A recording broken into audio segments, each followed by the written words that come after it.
Olá pessoal, tudo bem com vocês? Aqui é a Prof. Camila de Geografia e hoje nós vamos para mais uma aula agora sobre rochas e minerais. Para conhecer melhor o nosso planeta, é importante estudar os materiais superficiais que o constituem, como rochas, minerais e solos. Hoje na nossa aula nós vamos conhecer um pouquinho mais sobre o que são rochas e o que são minerais e quais são alguns tipos dessas rochas e minerais existentes no nosso planeta. Então, esses materiais, além de fazerem parte da paisagem, estão presentes no nosso dia a dia de diversas formas. Nós vamos ver durante a nossa aula algumas dessas utilizações dessas rochas e desses materiais no nosso dia a dia. Nós começaremos o nosso estudo hoje analisando o que são rochas. E esse estudo dessas rochas permitiu então aos geólogos calcular a idade aproximada do nosso planeta. Isso só foi possível porque elas guardam informações sobre o nosso passado remoto do nosso planeta. E a crosta continental ela vai ser formada principalmente por rochas. Então todo o bloco continental que constitui as placas tectônicas eles vão ser formados, então, por esses agregados naturais formados por um ou mais minerais que chamamos de rochas. Seu processo de formação, então, vai ser contínuo, vai estar sempre em transformação. E as primeiras rochas surgiram após a formação e resfriamento do planeta Terra. Ao analisar o modo como as rochas se formaram, é uma das maneiras mais comuns de classificá-las. Então, nós vamos dividir essas rochas em três tipos, dependendo da forma como elas se originaram. E elas podem ser, então, ígneas ou magmáticas, sedimentares e metamórficas. Nós vamos ver cada um desses tipos de rocha e a forma como elas se originaram. A crosta continental ela vai ser constituída de 95% de rochas ígneas e metamórficas e apenas 5% de rochas sedimentares. Então agora vamos começar a ver um pouquinho mais sobre esses tipos de rocha e como que elas se originaram. Então o primeiro tipo de rocha que a gente vai ver vão ser as rochas ígneas ou magmáticas. E o que elas têm de especial? Tá? As rochas ígneas ou magmáticas, elas são formadas então pela solidificação do magma. Tá? Então, elas vão ter origem vulcânica. Então, ígnea quer dizer que vem do fogo. E esse processo ocorre da seguinte forma. O magma se aquece devido às altas temperaturas no interior do manto, torna-se fluido e sobe em direção à superfície, que a gente viu lá, movido pelas correntes de convecção do magma. Ao encontrar temperaturas menores, resfria-se e solidifica-se, virando então uma rocha magmática. Esse nome magmática também, que vem do magma, certo? Então, de origem vulcânica, lembrar isso daí. O granito vai ser a rocha ígnea mais encontrada na crosta continental. Mas tem um detalhe aqui. Essa rocha ígnea ela vai ser intrusiva ou plutônica. Isso quer dizer o quê? Que essa rocha ela se formou no interior da crosta terrestre e eventualmente em alguma era geológica, em alguma época geológica, esse bloco rochoso ele surgiu, certo? Surgiu para a superfície terrestre. Essas rochas ígneas intrusivas, elas têm origem muito antiga e levaram bilhões de anos para se formar. Então, o granito ele vai ser uma rocha extremamente antiga, tá? Que se formou há bilhões ou milhares de anos atrás. E quando exposto de maneira contínua a uma atmosfera quente e úmida, ou seja, a céu aberto, dá origem a formas arredondadas de relevo, como é possível observar na imagem no fundo, que é uma foto da Pedra Azul, lá no Espírito Santo. E aqui eu trouxe uma foto dessa rocha granítica aqui e os minerais que compõem essa rocha. A gente vai ver então que as rochas elas vão ser agregados de diversos minerais diferentes, que com o passar dos bilhões de anos, eles se cristalizaram e constituem então esse tipo de rocha. No caso, o granito vai ser formado por 3 minerais diferentes, o quartzo, o feldspato e a mica. Cada um deles ali vai dar colorações diferentes a esse granito, que ele pode variar ali do cinza até um tom mais avermelhado. O basalto é uma rocha ígnea agora extrusiva ou vulcânica, abundante nas áreas elevadas do sul do Brasil, onde houve intenso vulcanismo no passado geológico. Em várias cidades da região, o basalto é bastante aproveitado no calçamento de ruas. Agora, falei para vocês que o basalto também é uma rocha magmática ou ígnea e ele vai ser uma rocha extrusiva ou vulcânica. O que isso quer dizer? Que ele se formou mais próximo da superfície, tá? Então, ele demorou menos tempo para se formar também. Agora aqui um esqueminha para vocês entenderem melhor o que seriam rochas ígneas extrusivas e intrusivas, tá? As rochas ígneas extrusivas, que é no caso do basalto, ocorrem quando o magma extravasa pela superfície, tornando-se lava. Nós temos que magma é quando nós temos esse fluido pastoso no interior do nosso planeta, certo? Então, mais próximo ali do manto. E lava é quando esse magma ele acaba extravasando, ele acaba saindo de dentro dos vulcões ou de dentro de fissuras da nossa crosta terrestre e acaba se derramando aqui pela nossa superfície, certo? Então, magma é quando está dentro do interior da Terra, certo? Na crosta terrestre, e lava é quando saiu da crosta. Na extrusão, ou seja, certo? Nesse extravasamento ali da lava, a consolidação, então, dessa lava que saiu ali do interior da Terra, acontece rapidamente, sem que haja tempo para a formação de cristais visíveis a olho nu. A rocha extrusiva mais comum vai ser o nosso basalto, que trata-se de uma rocha mais dura, de coloração escura, usada principalmente na construção civil. E agora, as rochas ígneas intrusivas que se formaram a partir do magma no interior do nosso planeta, originam-se então do magma que se solidifica lentamente no interior da crosta, dando tempo para que as partículas de um mesmo material se agrupem e se cristalizem, formando cristais visíveis a olho nu. O exemplo mais comum de rocha intrusiva vai ser o granito, composto, então, como eu já falei para vocês, de 3 minerais diferentes, o quartzo, feldspato e mica. Por esse motivo, o granito é considerado uma rocha cristalina, certo? Então, aqui nós vamos ter o nosso basalto, que é uma rocha extrusiva que se formou na superfície aqui do nosso planeta, e vamos ter o granito, que é uma rocha intrusiva que se formou dentro da crosta terrestre e demorou milhões de anos até se cristalizar e se consolidar. Agora, o segundo tipo de rocha, rochas sedimentares. Essas rochas sedimentares, elas vão ser formadas por pequenas partículas ou sedimentos que se desprenderam de outras rochas, por isso que vão receber esse nome. Geralmente, elas vão se desprender de montanhas, de planaltos, certo? Onde haja erosão, ou seja, haja desgaste dessas rochas mais antigas. E essas matérias rochosas, ao sofrer intensa variação então de calor e ação contínua do vento, da água, do gelo, entre outros fatores ali, eles desmancham-se em grãos pequenininhos, chamados então de sedimentos. E ao longo do tempo, esses fragmentos eles são carregados pela água e pelo vento, depositando-se então em áreas mais baixas do relevo. E o acúmulo desses sedimentos e a pressão ali dessas camadas mais recentes sobre as mais antigas vão causando então a compactação dessas partículas, dando origem às rochas sedimentares. Aqui eu trouxe um exemplo de um cânion formado então por rochas sedimentares areníticas, ou seja, formados ali por pequenas partículas de areia. Então, cada uma dessas listras aqui vão ser camadas diferentes de sedimentos que se depositaram ali formando essa rocha. Então, nós vamos ter aqui um esqueminha mostrando a formação dessas rochas sedimentares.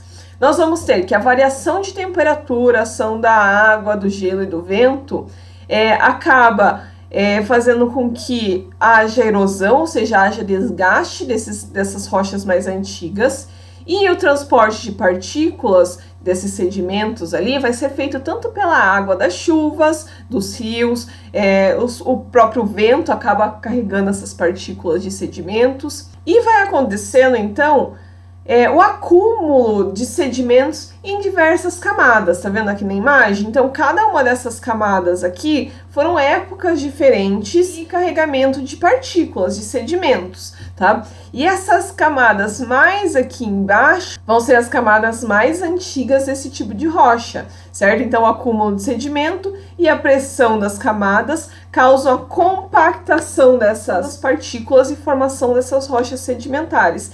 E uma das rochas que pode caracterizar essas rochas sedimentares vai ser o arenito. O arenito vai ser composto, então, por diversas camadas de areia ali que foram sendo depositadas ao longo de milhões de anos. Por esse motivo, geralmente essas rochas elas são estratificadas, ou seja, elas apresentam camadas que mostram a deposição de diferentes sedimentos em épocas diversas.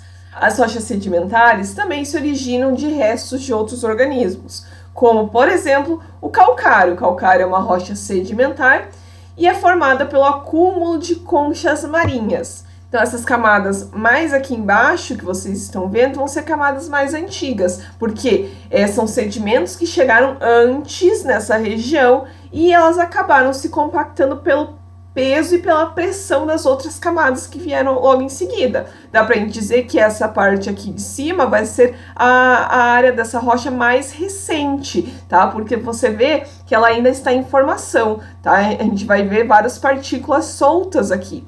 Agora, as rochas metamórficas. O termo metamórfica relaciona-se à palavra metamorfose, que significa transformação. As rochas metamórficas recebem esse nome porque elas resultam da transformação de outras rochas, que podem ter origem magmática, sedimentar ou mesmo metamórfica. Então, esse tipo de rocha, ele vai se originar da transformação de outras rochas. E essa transformação ocorre por causa da elevada temperatura e elevada pressão que essas rochas são submetidas. Essas rochas metamórficas, elas vão ser formadas no interior da crosta terrestre e elas vão se transformar graças à ação, então, dessa alta pressão que elas acabam sofrendo e também pela alta temperatura, que conforme elas vão sofrendo mais pressão, essa pressão faz com que elas acabem aquecendo e se transformando também. Aqui vai estar mostrando nesse esquema algumas formas dessas rochas sofrerem metamorfismo. Então, nós vamos ter lá metamorfismo por impacto, ou seja, se cair um asteroide, alguma coisa assim, quando ele bate na crosta terrestre, ele acaba forçando o metamorfismo das rochas presentes naquele local. Vamos ter também metamorfismo por afundamento, um metamorfismo por pressão, que é esse metamorfismo regional. Vamos ter metamorfismo de contato, que é quando a alta temperatura daquela região ela modifica as rochas. Vamos ter também metamorfismo hidrotermal, quando também temos ali um contato entre placas tectônicas, tá? Então, nesses casos aqui, podem acontecer um tipo de metamorfismo. As rochas metamórficas, elas podem se formar, por exemplo, da transformação de um bloco granítico que permanece submerso na crosta terrestre entre camadas muito pesadas, tá? Isso faz com que essas rochas se comprimam e, devido ao calor ali, a alta temperatura no interior da nossa crosta terrestre, ela passa por uma certa transformação. Então, esse antigo granito, ele vai se transformar lentamente ali em gneiss, graças às altas pressões e altas temperaturas no interior da nossa crosta terrestre. Então, só para a gente pontuar aqui algumas coisas. O granito, ele, como eu falei para vocês, ele vai ser formado por 3 minerais. E esses minerais, eles vão estar espalhados na rocha, certo? A gente pode ver diversos pontinhos de cores diferentes aqui. Quando ele se torna gneiss, as altas temperaturas e alta pressão que essa rocha sofre faz com que esses cristais minerais, eles acabem se ordenando, eles acabem se reestruturando ali em faixas, tá? Então, a gente pode dizer que as áreas mais claras aqui podem ser quartzos, as partes mais escuras podem ser mica, as partes mais amareladas ali, avermelhadas, podem ser feldspato. Então, elas acabam se orientando em camadas ali. E isso acontece graças às altas pressões que essa rocha sofreu. Então, nós vamos ter diversos tipos de rochas que se tornaram metamórficas graças a essas altas temperaturas e altas pressões que elas acabaram sofrendo no interior da Terra. Então, nós vamos ter ali como exemplo um granito, tá? Que eu já falei que se torna gneiss. Vamos ter um argilito que acaba se tornando xisto. um arenito, que se torna um quartzito, e o calcário, que se torna mármore, tá? A gente vai ter outros exemplos também, mas aqui só para ilustrar, para ficar mais fácil para vocês. Como visto, essas rochas vão ser utilizadas das mais diversas formas pelo ser humano, sendo importante tanto para a economia quanto para o nosso bem-estar. E aqui nós vamos ter então o que a gente chama de ciclo das rochas. E como é que esse ciclo das rochas acontece? Nós vamos ter sempre o seguinte: vamos ter uma rocha que entra em fusão no magma, ou seja, ela se esquenta e se torna novamente aquele material pastoso. E quando acontece alguma erupção vulcânica ou algum derramamento de lava, acontece então o resfriamento e solidificação dessas rochas, tá? E essas rochas se tornam então rochas magmáticas ou ígneas. Com o aumento da temperatura e da pressão, pode ser que elas se tornem então rochas metamórficas. Mas tanto essas rochas metamórficas quanto essas rochas magmáticas, elas podem sofrer então intemperismo, erosão e sedimentação, tá? Então, elas podem se tornar novas rochas sedimentares. Essas partículas ali que saem tanto dessas rochas metamórficas quanto magmáticas, elas vão sofrer o que a gente chama de compactação, certo? Sendo compactadas, elas também podem sofrer intemperismo, erosão, sedimentação e se tornar também rochas sedimentares. Com isso, essas rochas sedimentares, se elas sofrerem o aumento da temperatura e da pressão, elas vão se tornar rochas metamórficas. E pode ser que tanto essas rochas metamórficas quanto sedimentares, quanto também magmáticas, voltem a derreter, certo, no interior da Terra por algum motivo e depois vai continuar todo esse ciclo. Mas só para vocês entenderem que o que um dia foi magma pode ser que vire rocha e essa rocha pode ser que um dia novamente vire magma. Então a gente chama de ciclo porque ela vai estar sempre em movimento, sempre em transformação. Agora a parte mais linda da nossa aula, certo? Falar sobre minerais.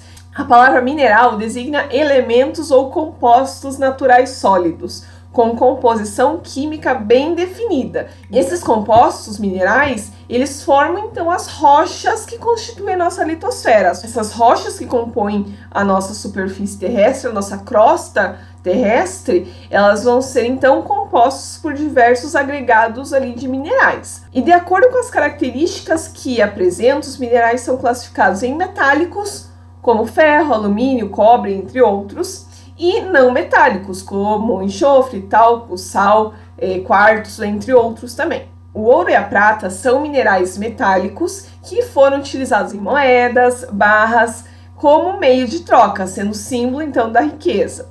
O ouro é utilizado em joalherias, odontologia, eletrônica. Já a prata, ela vai ser utilizada sobretudo em joalherias e na indústria fotográfica, que vai utilizar ali lâminas de prata. As pedras preciosas também são exemplos de minerais e geralmente são muito apreciados depois de lapidadas, tornando-se ainda mais valiosas. Entre elas estão diamante, esmeralda, safira e rubi, entre outras gemas e pedras preciosas. O diamante destaca-se por seu brilho intenso e duradouro, e se tornou uma das mais preciosas gemas através de grandiosas campanhas de marketing durante a década de 20, que diziam que diamantes são para sempre.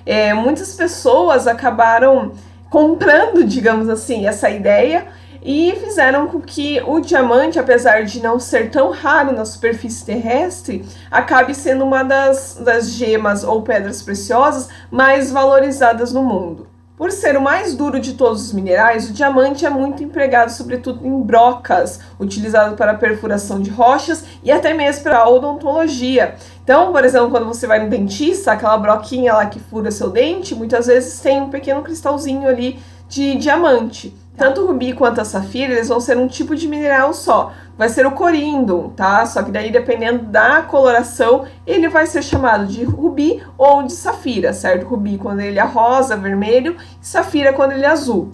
Já a esmeralda, ele vai ser um berilo, tá? O berilo também vai ter diversas cores diferentes, e se o berilo for da cor verde, ele vai ser uma esmeralda. Mas, nós vamos ter aqui um outro tipo de mineral que ele é extremamente raro e ele foi descoberto aqui no Brasil. Só existe essa turmalina paraíba em outras 5 minas no mundo, certo? Não existe em outros lugares. Isso torna a turmalina paraíba mais valioso, inclusive, do que um diamante. Já que nós estávamos falando de dureza desses minerais, nós vamos ter uma escala aqui criada por Frederic Mohs, lá em 1800 e pouquinho, em que ele vai estar mostrando quais minerais riscam outros, ou que objetos comuns podem riscar esses minerais, tá? A gente vai ter que o mineral mais mole, digamos assim, vai ser o talco. O talco, então, ele vai ser um mineral extremamente fácil de você arranhar, certo? Você arranha, inclusive, com a sua unha.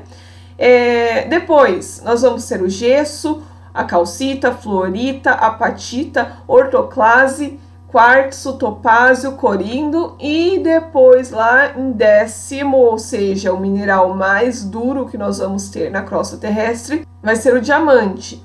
E aqui está mostrando alguns objetos que podem riscar esses outros, tá? Então nós vamos ter ali que a nossa própria unha vai riscar o talco e o gesso, tá? Nós vamos ter ali que moedas de cobre daí vão riscar, por exemplo, um mineral chamado calcita. Vamos ter que um canivete, por exemplo, pode riscar todos esses aqui de 5 para baixo. Vamos ter que uma lima de aço pode riscar todos esses minerais aqui do 6 para baixo. E vamos ter também o vidro, certo? O vidro vai ter dureza 5,5, se eu não me engano. Então, ele pode ser riscado do 6 para cima. Então, ortoclase, quartzo, topázio, corindo e diamante podem riscar o vidro. Inclusive, essa escala de dureza, ela é vendida, tá? Tem alguns sites na internet que eu já vi que eles vendem kitzinhos ali e você pode testar ali o que risca o que. Na atualidade, a maior parte dos produtos contém rochas e minerais e metais extraídos deles. Com base no consumo atual, estima-se que cada pessoa usará direta ou indiretamente ao longo de sua vida algumas centenas de toneladas de rochas, minerais e metais, certo? Habitações, combustíveis fósseis, produtos eletrônicos, até mesmo giz que é utilizado nas salas de aula, entre outros produtos, são feitos de rochas e minerais encontrados sob a crosta terrestre. Então aqui a gente vai ter uma mina, certo? Uma jazida de algum tipo de mineral ou rocha, tá? Não tá especificado aqui, mas só para vocês verem, tá? Essas minas aqui, essas jazidas vão ser extremamente profundas, tá? E vão causar alto impacto ambiental na região também. Depois eu quero que vocês observem nos slides algumas dessas utilizações, dessas rochas, minerais, na nossa própria casa, tá? Então, nós vamos ter, por exemplo, as louças vão ser feitas de argila, cáulium, feldspato, certo? Entre outros minerais. Nós vamos ter, por exemplo, pias de mármore, de granito, vamos ter o nosso próprio telhado formado por argila, cimento, amianto. Amianto hoje em dia é proibido, tá? Mas nós vamos ter diversos tipos de minerais e rochas utilizados na nossa própria casa. Agora, falando um pouquinho sobre o nosso país, certo? O Brasil é um país potencialmente rico em recursos minerais. Se diz potencialmente porque no subsolo brasileiro existem muitas riquezas que ainda não são conhecidas e nem exploradas. A mineração vai ser a atividade, então, de extração de minerais das jazidas, e essa atividade é uma das que mais causam impactos ambientais, pois para alcançar as jazidas é necessário, então, realizar grandes escavações, retirando, então, cobertura vegetal, revolvendo, então, camadas profundas da superfície. Apesar de todos esses impactos, é uma atividade ainda fundamental para o desenvolvimento das sociedades. Agora, as maiores riquezas minerais do Brasil localizam-se em terrenos de formação bastante antigas, como o período Proterozoico, entre 2,5 bilhões e 542 milhões de anos atrás. É o caso, então, das jazidas de ferro e manganês, da Serra de Carajás, aqui no estado do Pará, e também do quadrilátero ferrífero, aqui próximo da cidade de Diamantina e região. Em Minas Gerais, como o próprio nome já indica, a mineração é uma das atividades econômicas muito relevantes, realizadas desde o período do Brasil colonial, tá? Então nós vamos ter ali diversos tipos de minerais diferentes. Depois eu quero que vocês observem aqui essa legenda, tá? Ali tá indicando os principais. Claro que tem muito mais e muitos a gente nem conhece, tá?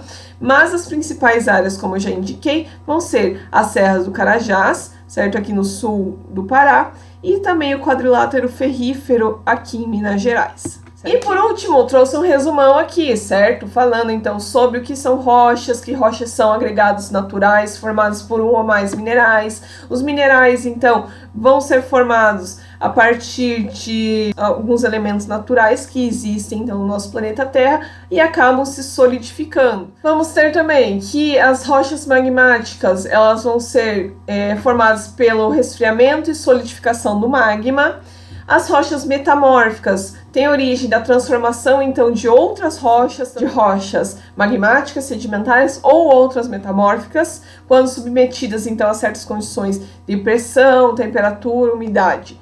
E as rochas sedimentares resultam, então, da deposição, então, de sedimentos de outras rochas em áreas mais baixas do relevo, e com o passar dos milhões de anos, essas rochas vão ser submetidas à pressão de outras camadas ali de sedimentos e acabam sofrendo compactação, certinho? Então, espero que vocês tenham aproveitado a aula.